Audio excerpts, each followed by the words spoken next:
Olá, meus amigos, minhas amigas do G7 Jurídico, um grande abraço a todos vocês. Meu nome é Alexandre Gianluca e eu sou professor de Direito Empresarial do G7 Jurídico e também sou coordenador pedagógico do G7 e estou aqui para tratar das novidades do direito empresarial, em especial na área jurisprudencial, do que aconteceu no segundo semestre de 2025. Então vamos lá, nós temos aí, separei para vocês 4 assuntos extremamente importantes para nós tratarmos aqui nesse bloco de atualização. Então vamos lá, Alexandre Gianluca, aqui estão os meus contatos nas redes sociais. Peço que você me adicione lá no Instagram, @Alexandre Gianluca com 2 L's.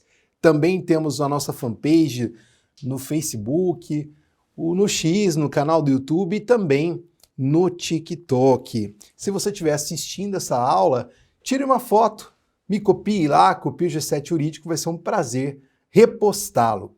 Bom, meus amigos, aqui também eu quero deixar para vocês o meu manual de direito empresarial, o manual da editora GEM, né? Ele está aí na coleção do Exame Nacional da Magistratura do ENAM, mas ele serve para todo concurso, é uma super revisão.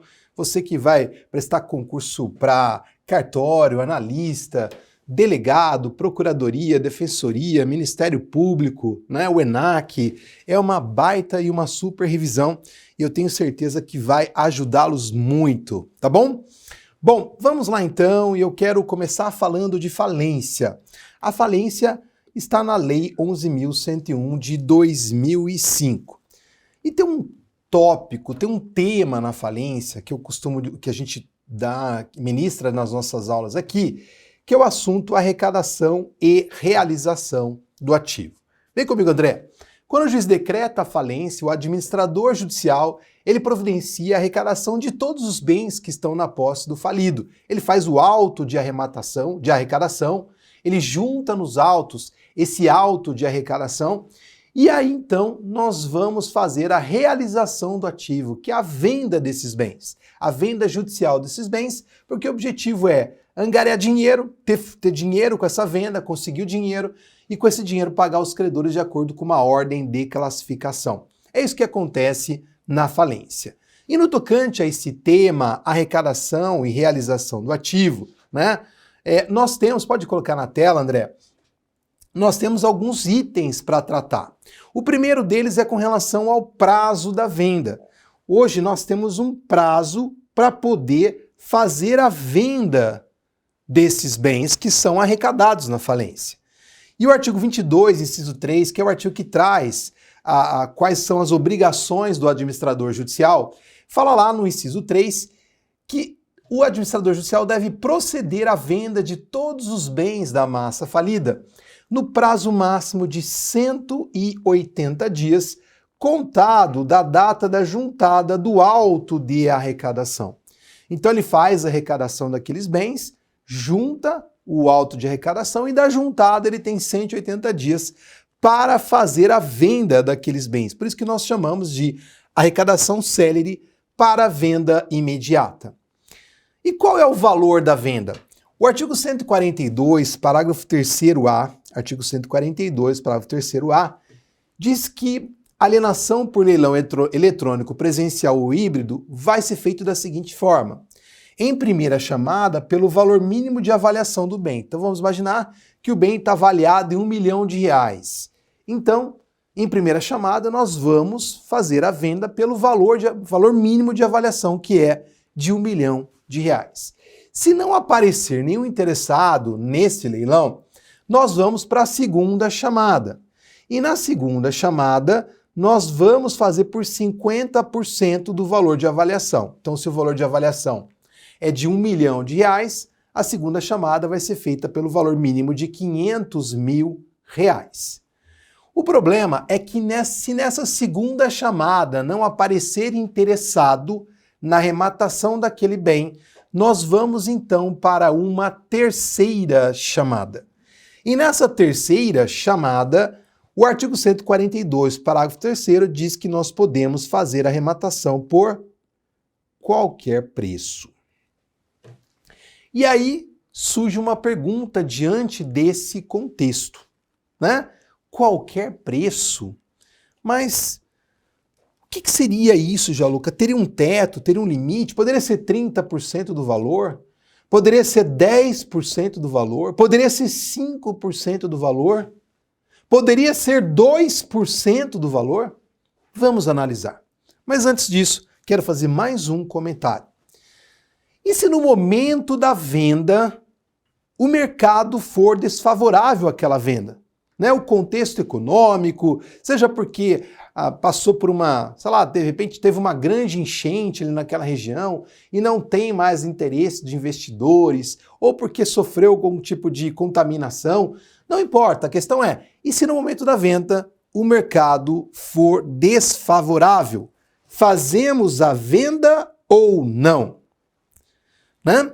E aí o artigo 142, parágrafo 2º-A, diz assim, ó, dar-se-á, então a alienação de que trata o caput desse artigo, dar-se-á, considerando o caráter forçado da venda e a conjuntura do mercado no momento da venda, mesmo que desfavorável. Então, ainda que o mercado seja desfavorável àquela venda, a venda tem que acontecer, ela tem que ser realizada.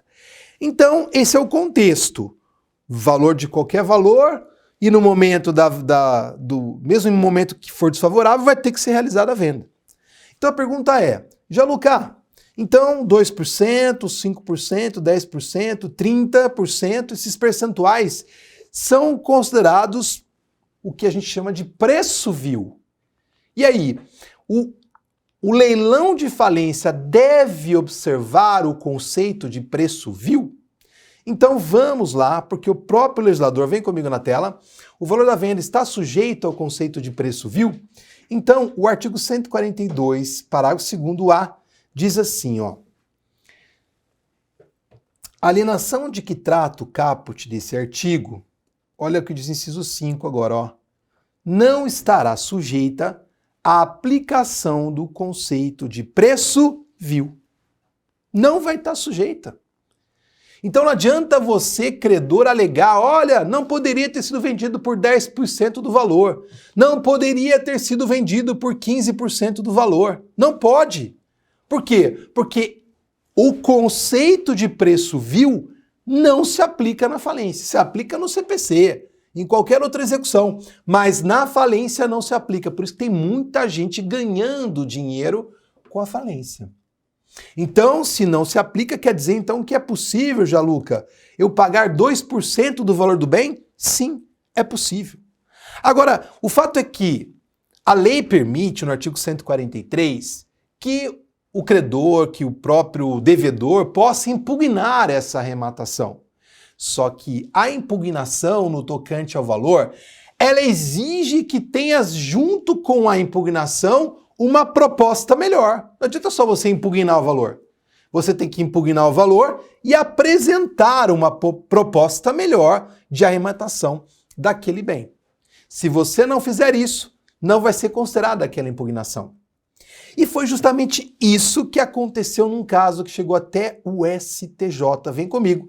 Informativo 863, que já está despencando os concursos, mesmo antes do informativo, o assunto já despencava. Eu não tenho dúvida nenhuma que daqui para frente vai ser objeto das questões daqui para frente.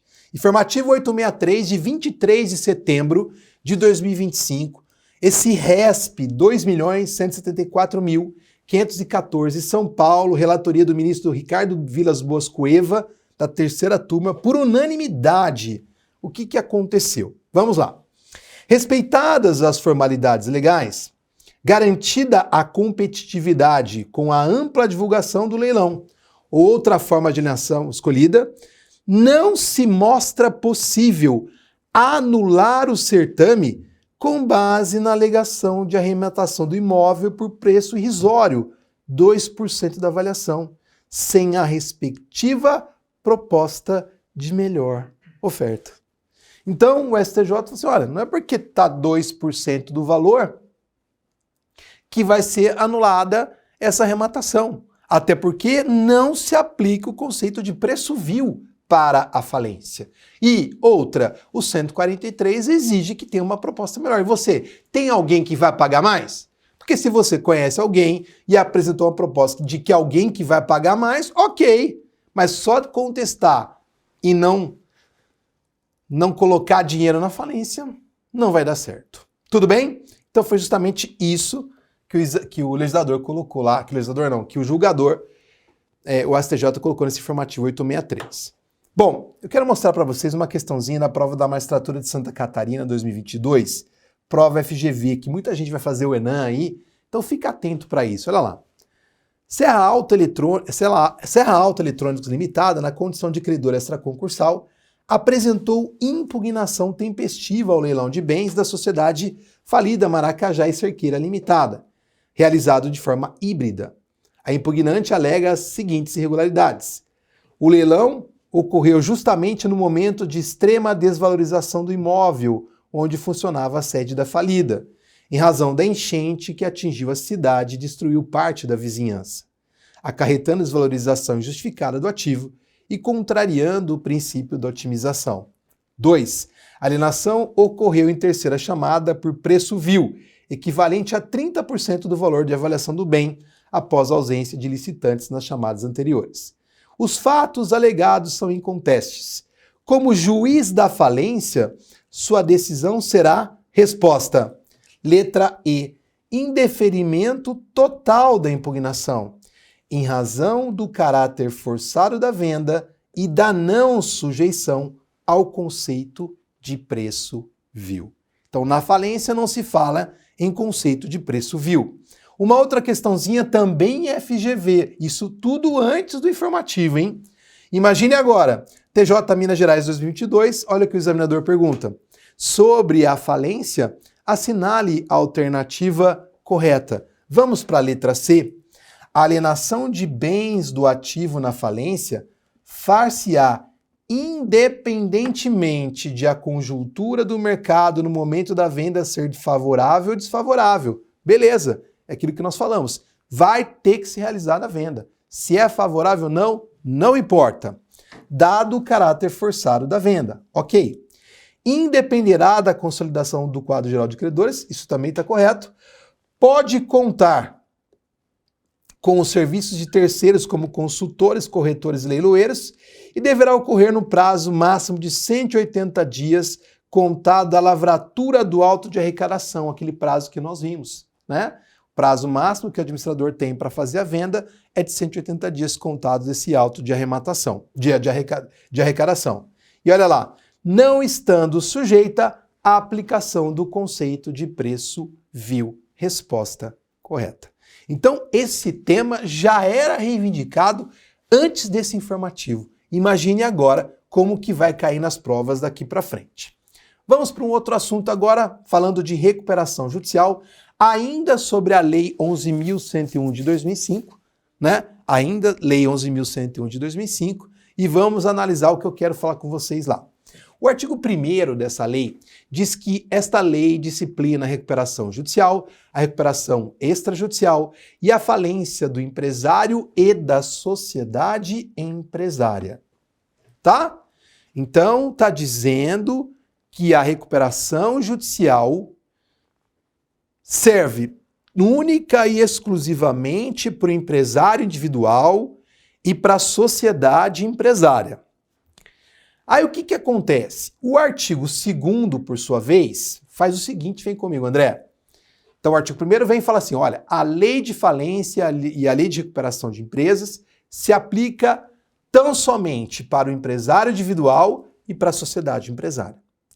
Aí nesse universo de empresários e de sociedades empresárias, tem alguns casos em que o legislador fala assim, olha, ainda que você tenha a natureza empresarial, você não sofrerá a incidência da lei, que são os casos do artigo 2º, vem na tela comigo, André. Olha lá, esta lei não se aplica. Não se aplica a quem? A empresa pública, a sociedade de economia mista instituição financeira, público ou privada, cooperativa de crédito, consórcio, entidade de previdência complementar, sociedade operadora de plano de saúde, sociedade seguradora, sociedade de capitalização e outras entidades legalmente equiparadas às anteriores. Mas Gianluca diz uma coisa para mim, e esse papo todo aí de que pode ter, já teve falência do Banco Santos, já teve falência de vários bancos no ano passado, como que você explica toda essa situação se o artigo 2º diz que não se aplica? É que, a princípio, eu e você não podemos pedir a falência de uma instituição financeira.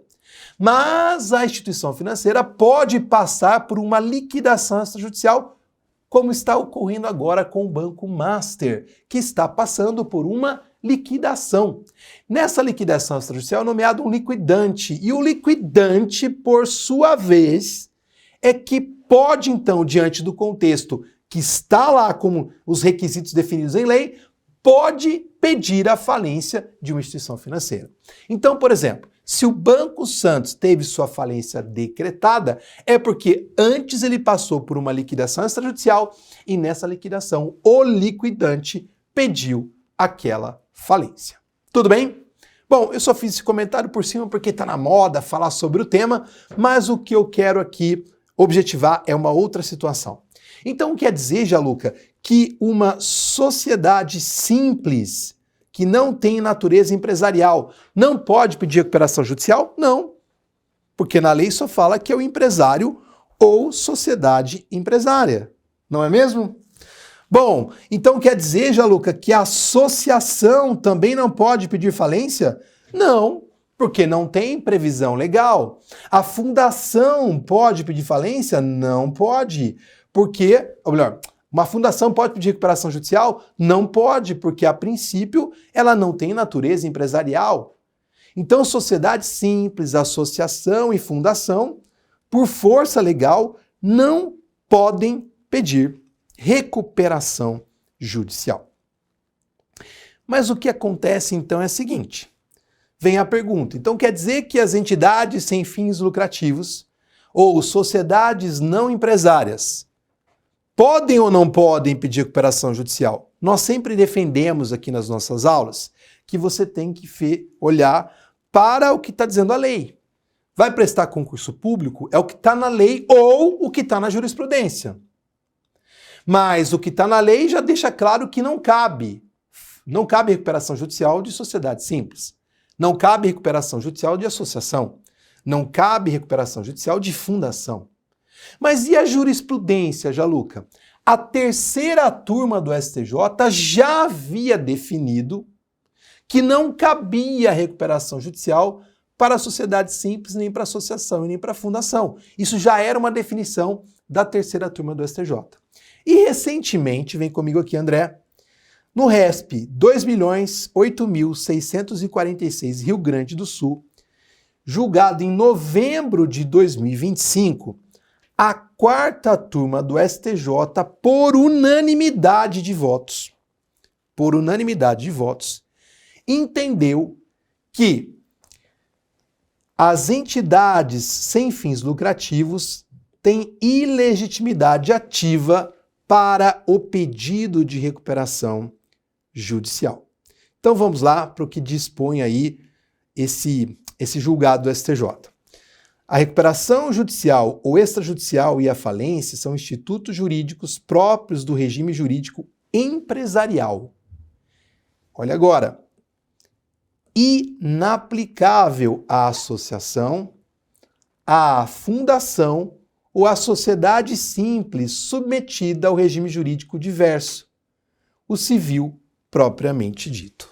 Então, para o STJ, a quarta turma do STJ, não se aplica a interpretação extensiva do artigo 1º para a sociedade simples, para a associação, para a fundação. Por quê? Porque é inaplicável, elas têm um regime jurídico diverso.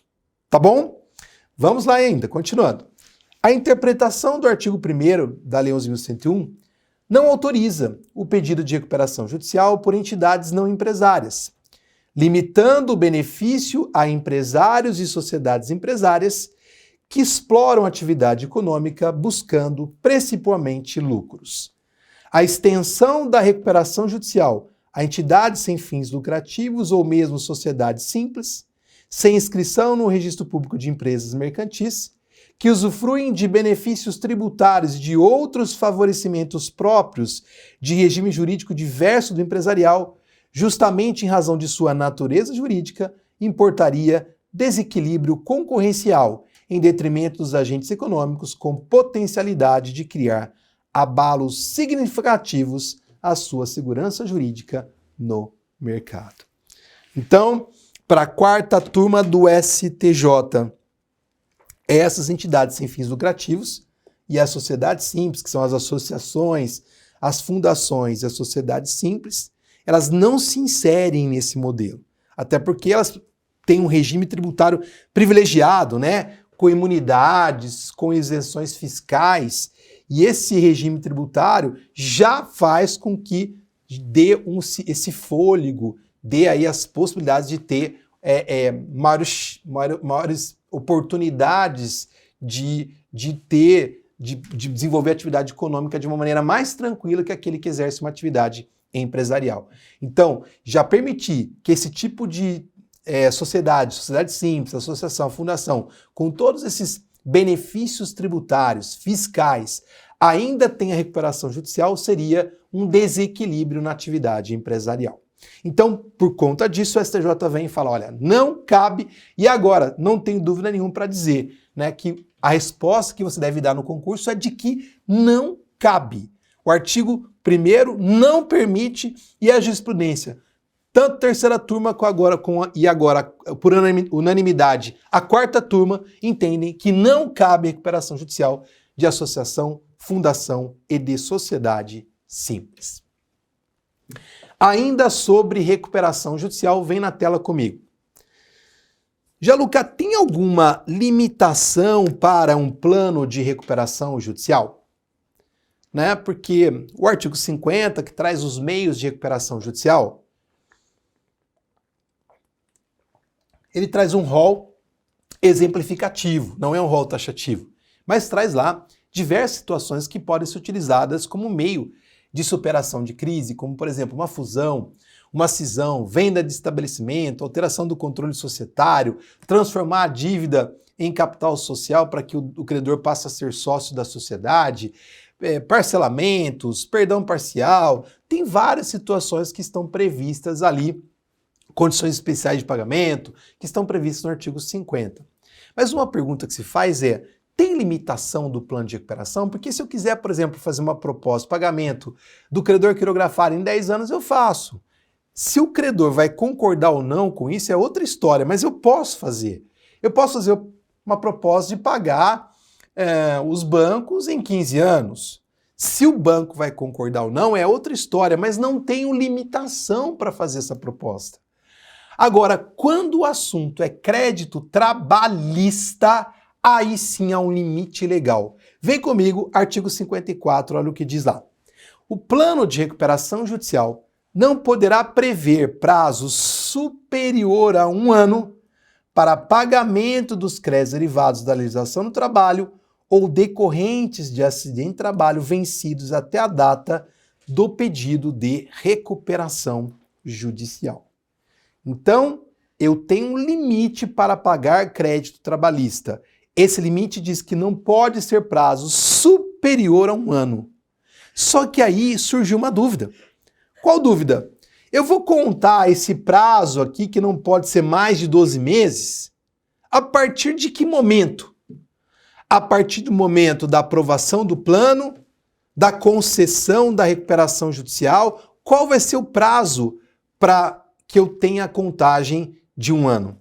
Então, essa é a pergunta. Qual é o termo inicial do prazo de pagamento dos credores trabalhistas na recuperação judicial? E o informativo 857, de 12 de agosto de 2025, diz o seguinte, ó, o pagamento de créditos trabalhistas, prazo, marco inicial, é a data de concessão da recuperação judicial. Então, o prazo para pagamento dos créditos trabalhistas deve ser contado a partir da concessão e não da data do pedido. Então é da concessão, da homologação, né, da concessão dada pelo juiz na recuperação judicial que eu começo a contagem do prazo de 1 ano. Tudo bem? E por fim, última questão, uma questão muito interessante, uma decisão também no informativo 863 do STJ, envolvendo o RESP 2.207.934, Rio Grande do Sul. O que acontece, meus amigos? O que acontece é o seguinte, ó. Nos casos de ação de responsabilidade de administradores fundada em alegada prática de atos de corrupção corporativa, a prévia anulação das atas assembleares nas quais houve a aprovação das contas por ele apresentadas constitui condição de procedibilidade. Você pode fazer isso aqui, ó, dá um destaque aí. Você pode ter certeza absoluta que isso vai ser objeto de muitas questões aqui para frente. Quem vai fazer ENAM, até ENAC, quem vai fazer prova FGV, prova CESP. Fique muito atento. O que acontece é o seguinte, pessoal, vamos lá. A Lei 6.404/76 é a lei que trata das sociedades por ações, em especial da sociedade anônima, tá bom? Então, o artigo 158 fala que o administrador não é pessoalmente responsável pelas obrigações que ele contrair em nome da sociedade. Tá? Então, a princípio, os atos praticados pelo administrador não são de responsabilidade pessoal do administrador. É de responsabilidade da sociedade, porque ele está representando o interesse da sociedade. Ele é a voz da sociedade, ele é um representante legal. Então, quando ele pratica o ato, quem está praticando é a sociedade. Então, ele não responde. Porém, o 158 diz o seguinte, ó. Responde, porém, civilmente, pelos prejuízos que causar quando proceder, dentro de suas atribuições com culpa ou dolo, ou com violação da lei ou do estatuto. Então, a princípio, o administrador não responde, mas se ele agir com dolo, se ele agiu com culpa, se ele praticou um ato violando a lei ou o estatuto social, aí ele vai responder civilmente por isso. Então vamos imaginar que o administrador, então, praticou atos de corrupção corporativa. Se ele praticou atos de corrupção corporativa, ele está violando a lei, violando o estatuto social. Está praticando as suas atribuições com dolo. Então ele vai responder civilmente por isso. Ok? Ele responderá civilmente por isso. Então, meus amigos, o que a gente tem que fazer?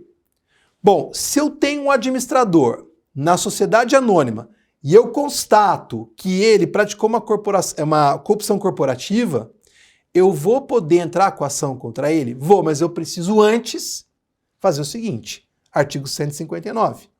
Compete à companhia, mediante prévia deliberação da Assembleia, ação de responsabilidade civil contra o administrador. Então, antes de ajuizar a ação, eu tenho que pedir a aprovação da Assembleia. A Assembleia tem que aprovar aquela ação de responsabilidade civil contra o administrador. Isso é objeto de muitas questões de prova. Só que, vamos lá, se aquele ato de corrupção corporativa envolve um período, vem comigo aqui, ó. Então vamos imaginar que foi um período de 2023 a 2024 a 2025. 2024 a 2025. Então assim, ó, de 1º de janeiro de 2024 a 1º de janeiro de 2025, nesse período aqui, ó, ele praticou atos de corrupção corporativa. Só que o que acontece? Em abril de 2025, teve uma assembleia de aprovação de contas E a Assembleia aprovou, fez a aprovação das contas sem nenhum tipo de ressalva. Aprovou as contas desse período. E só depois, lá para setembro de 2025, que nós identificamos esses atos de corrupção corporativa. E a pergunta é, podemos então ajuizar a ação? Porque a Assembleia aprovou o ajuizamento da ação. Podemos ajuizar a ação? Só que a gente tem que tomar cuidado. Antes da ajuização, eu tenho que fazer um outro procedimento. Qual, Gianluca? O artigo 134 da lei, que vai tratar das assembleias, fala o seguinte, ó, lá no seu parágrafo 3º. A aprovação sem reserva das demonstrações financeiras e das contas, olha agora, ó, exonera a responsabilidade dos administradores e fiscais, salvo o erro, dolo, fraude ou simulação. Então, a princípio, se as contas do administrador foram aprovadas, ele está exonerado da responsabilidade dele. Não tem, eu não posso ajuizar uma ação de responsabilidade civil porque ele tem a aprovação das contas. As contas foram aprovadas sem nenhum tipo de ressalva. Então, seria contraditório, né? Olha, a Assembleia aprovou as contas sem ressalva e agora eu venho e entro com uma ação de responsabilidade civil contra aquele período em que está aprovado. Não faz sentido, é incoerente. É contraditório.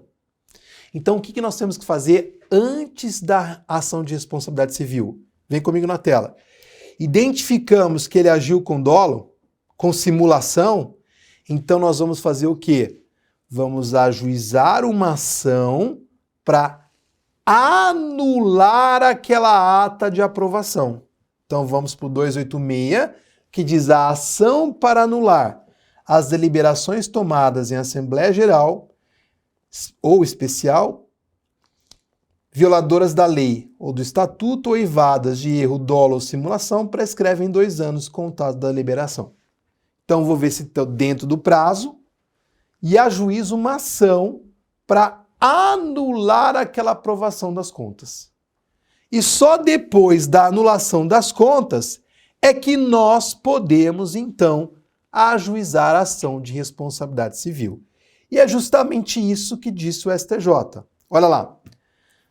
A prévia anulação judicial da aprovação das contas prestadas pelo administrador é uma condição de procedibilidade para a propositura da ação social de responsabilidade civil contra os administradores. A reiterada posição da jurisprudência no sentido de que a aprovação das contas do administrador pela Assembleia os exonera de eventuais responsabilidades e, por consequência, a propositura de ação social fica condicionada à prévia anulação da decisão de aprovação das contas e decorre da interpretação sistemática dos artigos 134, parágrafo 3º, 286 da lei quanto aos efeitos do denominado quitus para o direito societário brasileiro. Então, não tenho dúvida nenhuma que daqui para frente o examinador vai perguntar direto isso em prova.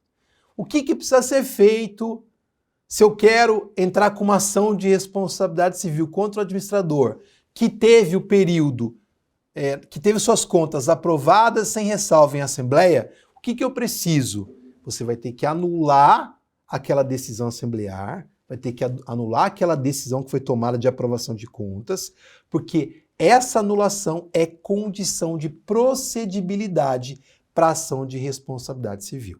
Então, olha o que você precisa. Anular a Assembleia, precisa de uma Assembleia que aprove essa ação de responsabilidade civil e só depois disso, então, é que você poderá ajuizar a ação de responsabilidade civil contra o administrador. Ok? Meus amigos, encerro aqui minha participação nessa semana de atualização jurídica tão conhecida e tão famosa do G7 Jurídico. Me coloco à disposição de todos vocês nas minhas redes sociais. Forte abraço, bons estudos, que Deus abençoe e até a próxima. Tchau, tchau.